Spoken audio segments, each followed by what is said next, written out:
Olá pessoal, fala aí gente inteligente.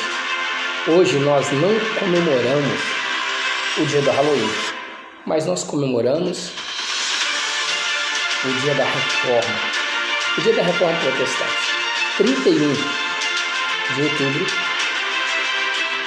de 1517. É um marco, uma referência para nós, pensadores intelectuais, religiosos. É o dia no qual Martinho Lutero, lutando contra os desmandos da Igreja Medieval, divulgou as suas 95 teses. Isso mesmo, as suas 95 teses contra a venda de indulgências, contra aquilo que maculava a fé dos apóstolos. E eu quero compartilhar com você, rapidamente, uma breve reflexão, quais foram as causas da reforma. Porque se você tem liberdade religiosa, se você tem o direito de cultuar a sua fé, isso é graças a Lutero. E a reforma protestante teve causas, tanto políticas, econômicas, como sociais e teológicas. Estavam juntos. A reforma não foi só uma reforma religiosa, mas foi uma reforma política, foi uma reforma econômica e foi uma reforma na vida teológica, no entendimento do que é Deus. E nós não podemos nos deixar ser cerceados, limitados à nossa espiritualidade, à nossa fé, por conta de uma interpretação equivocada de teologia. E essa visão do Lutero, ele veio de contra o poder do Papa, contra a autoridade papal. O que é interessante é que Lutero, ele, no aspecto teológico, que era o ponto imediato da reforma, o que Lutero queria? Ele ia contra, por exemplo, a venda de indulgências. A Europa romanizada, estava sob o jugo de uma igreja que explorava o povo, que ensinava a palavra. E hoje nós aprendemos que a fonte da verdade é a palavra, não é a bula papal, não é a fala de um bispo, de um papa, de um padre, mas a verdade está na palavra.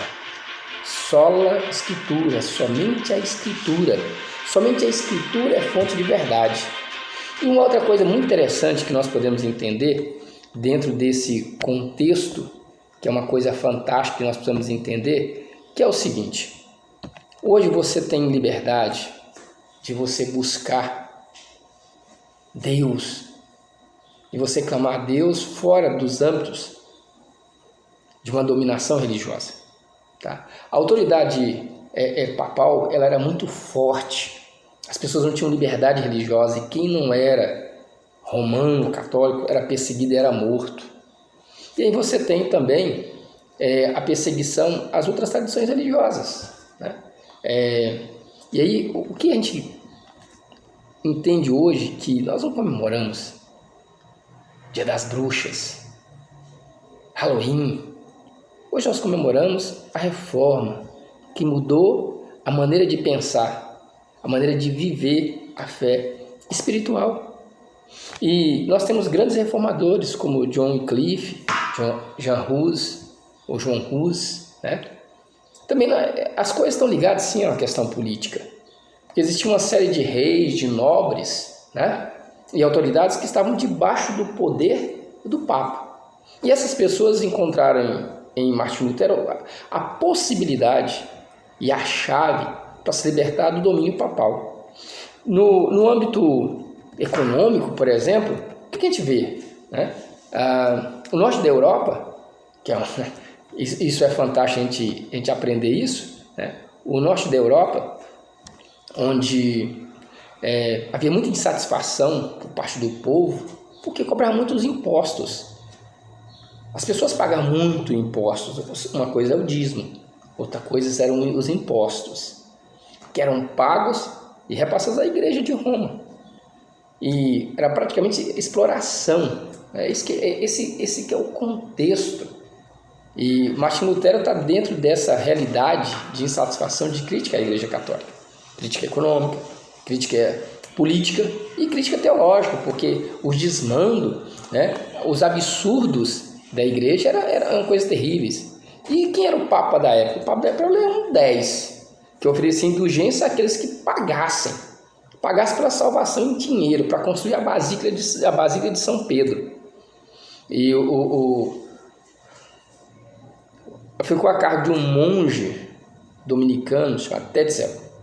Ele dizia que cada moeda que caía no cofre, o tilintar das moedas, libertava almas que estavam no inferno. E existia a indulgência plena, principalmente para quem era muito rico, poderoso. Você podia pagar pelos seus pecados futuros, não só pelos pecados que você cometeu, ou que você está cometendo porventura, hoje, mas aqueles que você vai ainda cometer e se cometer no futuro. E isso é uma coisa que é muito absurdo. Vender lugar no céu, né? A salvação é só Jesus Cristo. Só Jesus salva. E aí, queremos resumir isso brevemente dizendo o seguinte: sola fide, somente a fé salva, não é obras, não é o poder da igreja, só a fé, somente a fé. Esse é o primeiro. O segundo, sola escritura, somente a escritura é a fonte de verdade, né? Sola Christus, somente Cristo. Sola graça, somente a graça, a salvação mediante a graça de Deus é favor imerecido. E soli Deo glória, somente a Deus a glória, a ninguém mais. Essas são as 5 teses, as 5 proposições, os 5 fundamentos da reforma de Lutero, que lutou contra a manipulação política, a manipulação econômica e a manipulação teológica religiosa. E com essas 5 teses, ou 5 solas, nós temos o quê? Uma mudança de paradigma da sociedade. Portanto, hoje, dia 31 de outubro de 2022, nós comemoramos 505 anos da reforma de Lutero, ou da reforma protestante, que é um marco na nossa referência. Nós não podemos perder essa data. Então, ensine o seu filho o valor da espiritualidade, cuidar da sua saúde espiritual. Nós somos seres físicos, psicológicos, mas nós também somos pessoas espirituais.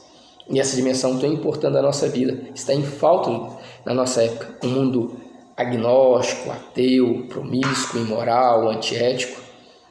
E nós vemos hoje as consequências disso até na vida política brasileira. E algo importante que quero compartilhar com você é que uma coisa que Lutero fez, que particularmente me chama a atenção como educador, como professor que sou, é que Lutero traduziu a Bíblia, que era privilégio da elite, e educação é privilégio de elite, para todas as pessoas da Alemanha. Ele traduziu a Bíblia do latim para o alemão, para o germânico. E para aprender, para ler a Escritura, você tem que aprender a ler, tem que ser alfabetizado. E além de ler e ser alfabetizado, você precisa aprender a interpretar, que é uma capacidade importante que nós aprendemos. Portanto, lê a Bíblia, aperfeiçoa e amadurece a sua vida espiritual, mas também a sua intelecção.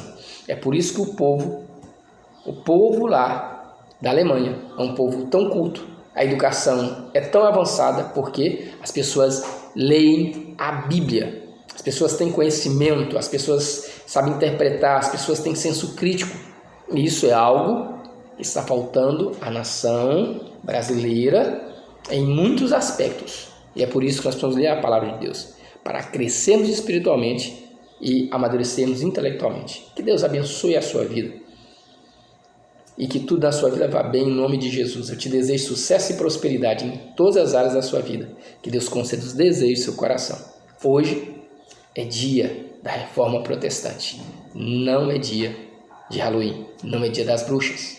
Deus abençoe você, Deus abençoe a sua família. Ensine valores aos seus filhos, ensine valores à próxima geração. É ela que vai receber esse mundo.